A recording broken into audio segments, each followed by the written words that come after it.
Halo guys, welcome back again to my channel bersama saya Hansen di sini dan seperti biasanya setiap harinya saya akan buatkan video seputar cryptocurrency.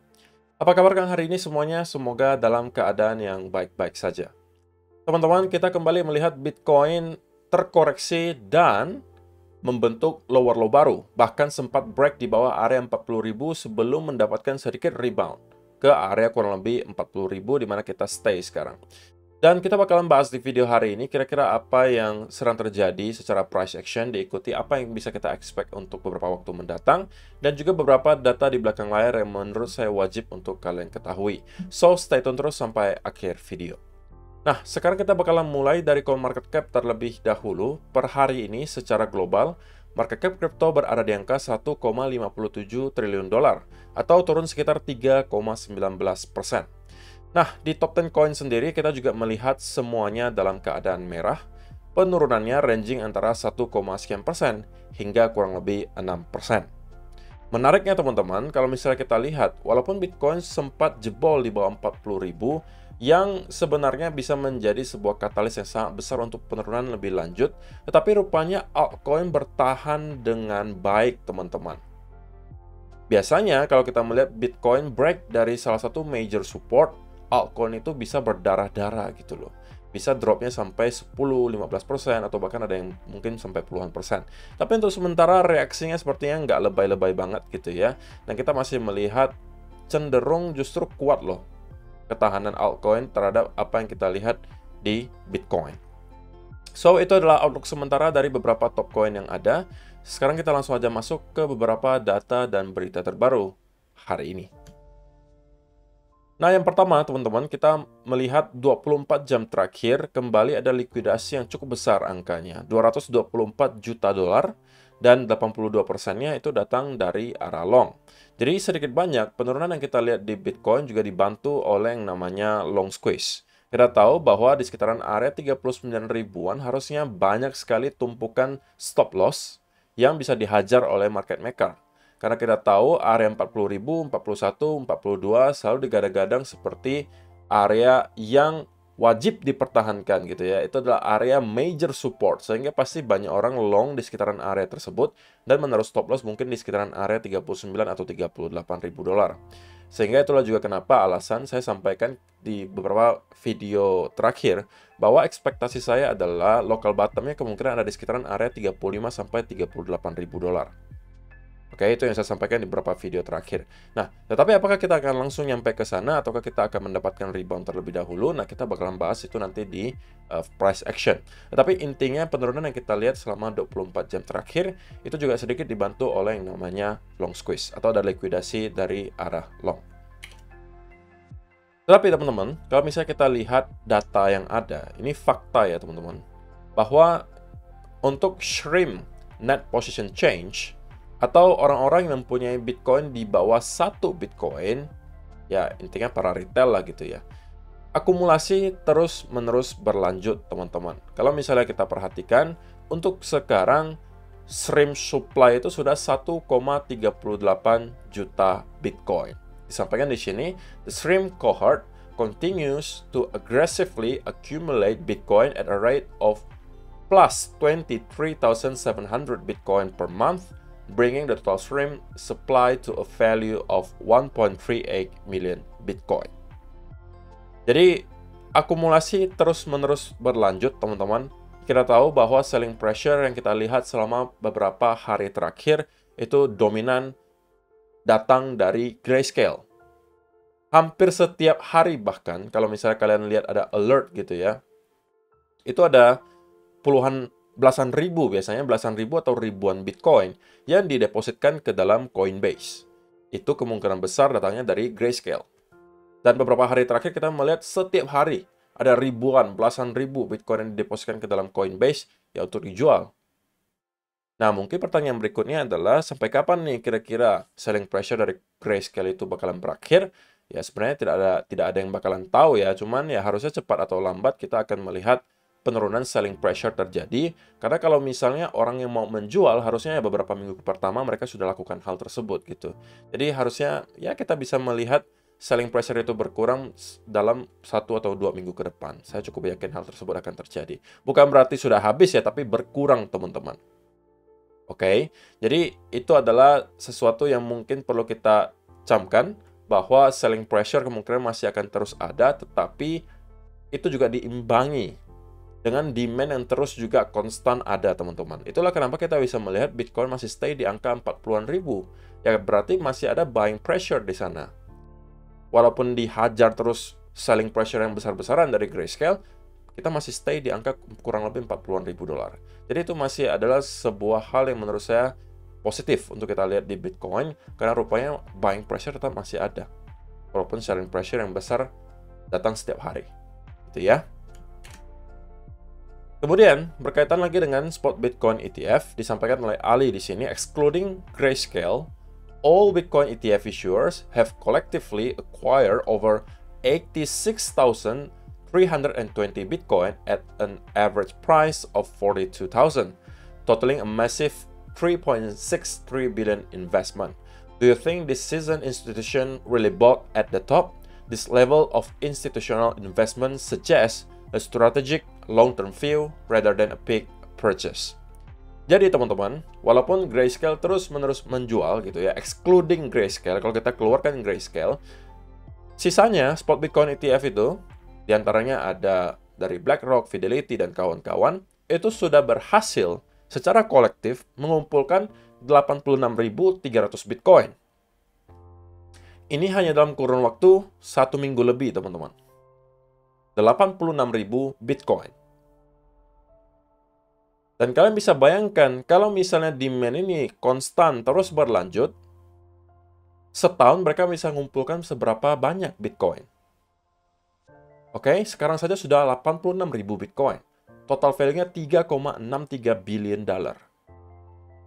Harus kalian tahu juga teman-teman, bahwa kita juga udah mendekati halving, yang pastinya akan membuat sentimen market cryptocurrency kembali shift ke arah positif. Karena kita tahu fakta historisnya bahwa setiap kali Bitcoin melewati fase halving, beberapa bulan kemudian, kita kemudian mendekati all-time high dan break ke all-time high yang baru. Dengan adanya pengetahuan itu saja, harusnya sentimen market crypto bakalan positif. Karena memang terjadi secara berulang, teman-teman. Sehingga kemudian, orang-orang yang mau membeli, yang kelas institusi juga, harusnya bakal membeli secara terus-menerus. Karena ini adalah tahun halving gitu. Dan mereka yang mempunyai time frame jangka panjang, biasanya nggak bakalan terlalu peduli belinya di harga seberapa gitu loh. Yang mereka cukup tahu hanya adalah apakah aset ini akan ke all-time high yang baru atau tidak. Kalau misalnya jawabannya iya, mereka beli di harga 40.000, 30.000, 20.000, itu nggak terlalu relevan. Karena in the end of the day, mereka bakalan profit kalau rupanya Bitcoin bakalan ke all-time high yang baru. Itulah yang dilakukan oleh MicroStrategy. Kalian nggak pernah melihat yang namanya Michael Saylor kasih kalian analisa teknikal, gitu kan? Mereka cuma membeli aja, terus-menerus membeli, tanpa peduli harganya di berapa. Mau itu di 40.000 kek, mau itu di 30.000, mau di 20.000, ya mereka beli aja terus. Karena mereka mempunyai time frame yang panjang, teman-teman. Mereka tidak berencana untuk beli hari ini, jual minggu depan. Beli hari ini, jual 3 bulan lagi. Nggak seperti itu. Mereka in the game for the long haul. Jadi untuk jangka panjang. Kalau memang Bitcoin seperti yang dikatakan bakalan menembus ke angka 100.000, 200.000 dolar, 300.000 dolar, ya mereka fine-fine saja untuk membeli Bitcoin di harga 40.000, 30.000, 20.000. Kenapa? Orang aset mereka itu ratusan juta dolar, teman-teman. Bahkan bilionan dolar. Kenaikan 100-200% saja, itu bisa menghasilkan gains luar biasa besar untuk mereka. Itu perlu kalian ingat, teman-teman. Beda cerita dengan kita-kita yang retail gitu. Yang mungkin mau membeli serendah mungkin. Kalau bisa 10.000, 10.000 gitu ya. Tapi bagi mereka-mereka ini, ya mereka cukup cuan 100-200% itu udah gains yang besar banget gitu. Kalau kita mungkin perlu cuan sampai 600%, 700% untuk bisa dapatkan gains yang lumayan besar lah gitu. Tapi kalau bagi mereka beda cerita. Gitu ya. So, itu adalah beberapa data dan berita hari ini yang pengen saya sampaikan untuk kalian. Sekarang kita masuk ke chartnya Bitcoin. Dan saya akan mulai dari 1 hour chart. Nah, ada berita buruk dan juga berita baik, teman-teman. Berita buruknya adalah 4-hour candle itu ada satu yang close di bawah area 40.000. That is not a good sign tentunya. Tetapi, in other end, kita melihat bahwa walaupun Bitcoin itu membentuk lower low baru, tetapi tidak bisa dipungkiri selling pressure-nya terus-menerus berkurang. Tahunya dari mana kok? Oke. Kalian bisa melihat ini? Gitu kan? Ini adalah selling pressure pertama kita melihat. Kita membentuk lower low baru kemudian. Ini adalah selling pressure kedua. Dan kita juga kembali membentuk lower low baru di sini. Dan potentially ini menjadi semacam local bottom lagi. Nah, jika teman-teman perhatikan di sini, selling pressure dari sini, kalau kita bandingkan dengan yang terjadi di sini, itu sudah jauh berbeda, teman-teman. Walaupun kita memang membentuk lower low baru, tetapi rupanya kita tidak langsung jebol ke area yang terlalu rendah. Dan volume jualannya itu nggak tinggi-tinggi banget. Yang membuat kita hanya break sedikit di bawah lower low, kemudian bounce lagi, gitu kan. Kalau kalian perhatikan di sini, teman-teman, ya kan? Ketika kita breakdown dari area major support di sini, ini kita langsung jebolnya lumayan dalam, masih lumayan dalam di sini. Tapi kalau kalian lihat di sini, walaupun kita jebol dari lower low terakhir, tetapi kita sepertinya tidak mendapatkan ada selling pressure sekencang yang kita lihat di sini. Ini kita ada 6 atau 7 candle berturut-turut, itu warna merah. Sama juga dengan yang di sini. 5 atau 6 candle berturut-turut itu warna merah semua. Kalau kita lihat di sini, beda cerita. Kita membentuk lower low baru, betul. Tetapi kita terus melihat ada perlawanan dari para buyers. Menunjukkan apa? Bahwa buying selling pressure sekarang tidak lagi sekencang yang sebelum-sebelumnya. Nah, itu udah berita baiknya.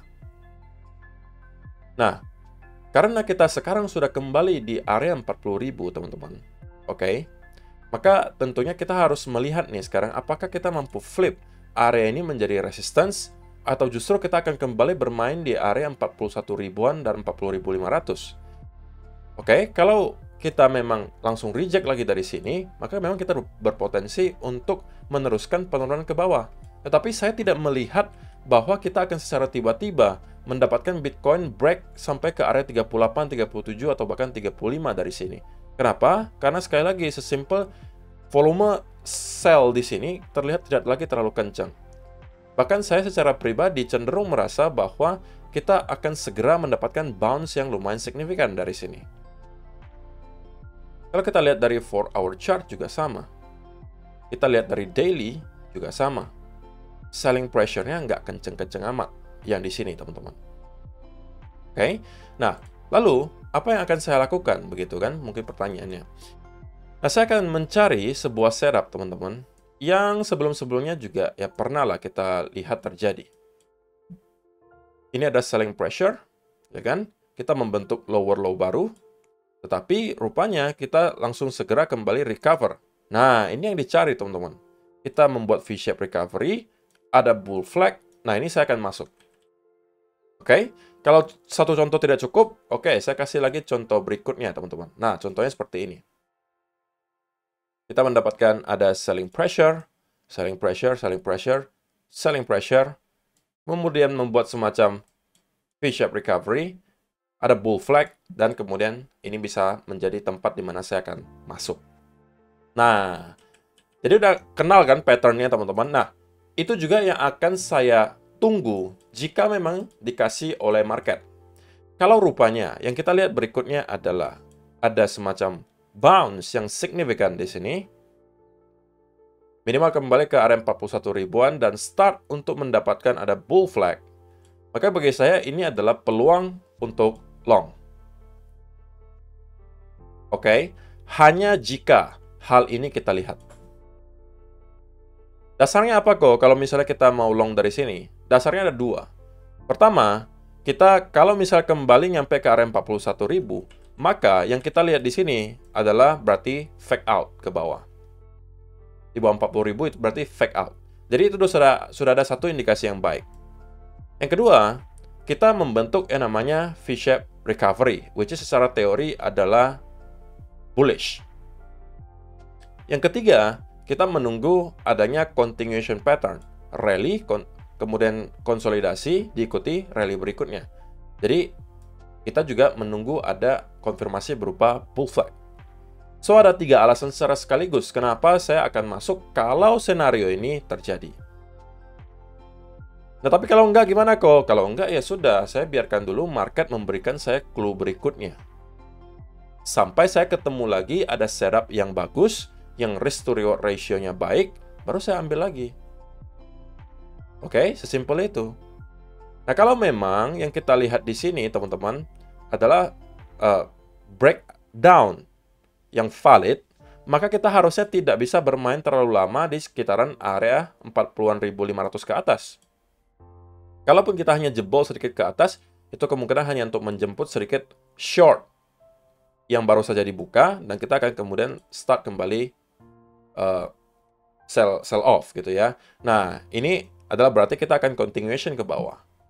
Tapi kalau kita sudah break di atas 41.000, kemudian kita konsolidasi, maka saya bisa expect bahwa ini adalah hanya semacam fake out, dan justru ini adalah peluang bagi saya untuk kembali long. Kenapa long di sini? Karena pertama, teman-teman, risk to reward ratio-nya pasti akan memadai. Anggap saja, teman-teman, bahwa kita masuknya di sekitaran area di sini. Ini kita berasumsi dulu ya, teman-teman. Katakanlah kalian masuk dari breakout bull flag-nya di sini. Lalu kalian protect diri kalian di bawah area bull flag tersebut. Dan kalian katakanlah targetin minimal nyampe ke area trendline. Itu saja sudah menghasilkan setup dengan risk to reward ratio 4:1. Itu baru kalian targetkan ke area trendline. Bagaimana ceritanya kalau kita mampu breakout dari trendline? Maka di sini target berikutnya sudah 6:1, teman-teman. Nah, kalau ini sudah kita lakukan dan kita konsolidasi di sini, ini menjadi pattern inverse head and shoulder yang lebih besar. Dan ini bisa menjadi rally berikutnya ke atas, yang target berikutnya harusnya di 44.000. 44.000, oke kita tarik lagi. 44.000 kalau kalian targetkan ke sini, berapa risk to reward ratio-nya?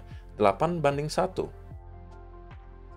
Atau kalian yang super optimistis, yang maunya jackpot gitu kan, dan mengatakan kita akan langsung ke high baru dari sini kok, which is yang menurut saya probabilitasnya belum terlalu tinggi untuk sekarang. Kalau untuk sekedar rebound ke atas, itu menurut saya probabilitasnya cukup tinggi, tapi kalau langsung nyampe ke high baru lagi, itu agak kecil probabilitasnya. Tapi katakanlah kalian anggap itu akan terjadi, maka itu 20:1 risk to reward ratio-nya. Jadi, ini adalah sebuah setup yang menurut saya worth it untuk diambil, gitu. Tapi dengan catatan, senario yang tadi saya sampaikan itu terjadi. Kita break dari 41.000, start untuk membuat bull flag, dan itu akan kita manfaatkan. Tapi kalau kita hanya terkonsolidasi di sekitaran area di sini, kemudian kita start untuk kembali retest ke area trendline di sini, oke? Atau bahkan sedikit break ke atas, tapi tidak bertahan lama dan kemudian kita kembali reverse, itu berarti pertanda bahwa kemungkinan yang kita lihat di sini adalah valid, dan kita justru akan mendapatkan selling off lanjutan.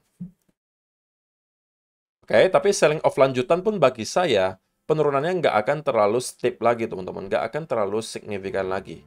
Saya expect at least akan ada semacam rebound terlebih dahulu sebelum kita mencapai final target kita, yaitu dari sekitaran 35-38. At least ada semacam rebound dulu sebelum kita mungkin nyampe ke sana.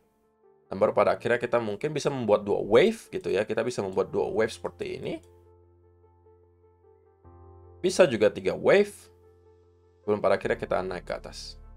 Oke, jadi ini outlook saya untuk untuk midterm lah istilahnya. Dan itulah kenapa saya sampaikan bahwa berkali-kali ini kita kemungkinan akan masuk ke fase yang cukup membosankan di Bitcoin selama beberapa bulan ke depan. Ya karena kita akan mendapatkan fase konsolidasi yang cukup besar. Sebelum pada akhirnya kita kemungkinan akan start untuk kembali merangkak naik ke atas. So, saya rasa itu saja sih yang perlu saya sampaikan di video hari ini, teman-teman. Terima kasih untuk kalian yang sudah menonton sampai selesai. See you in the next video. Bye-bye.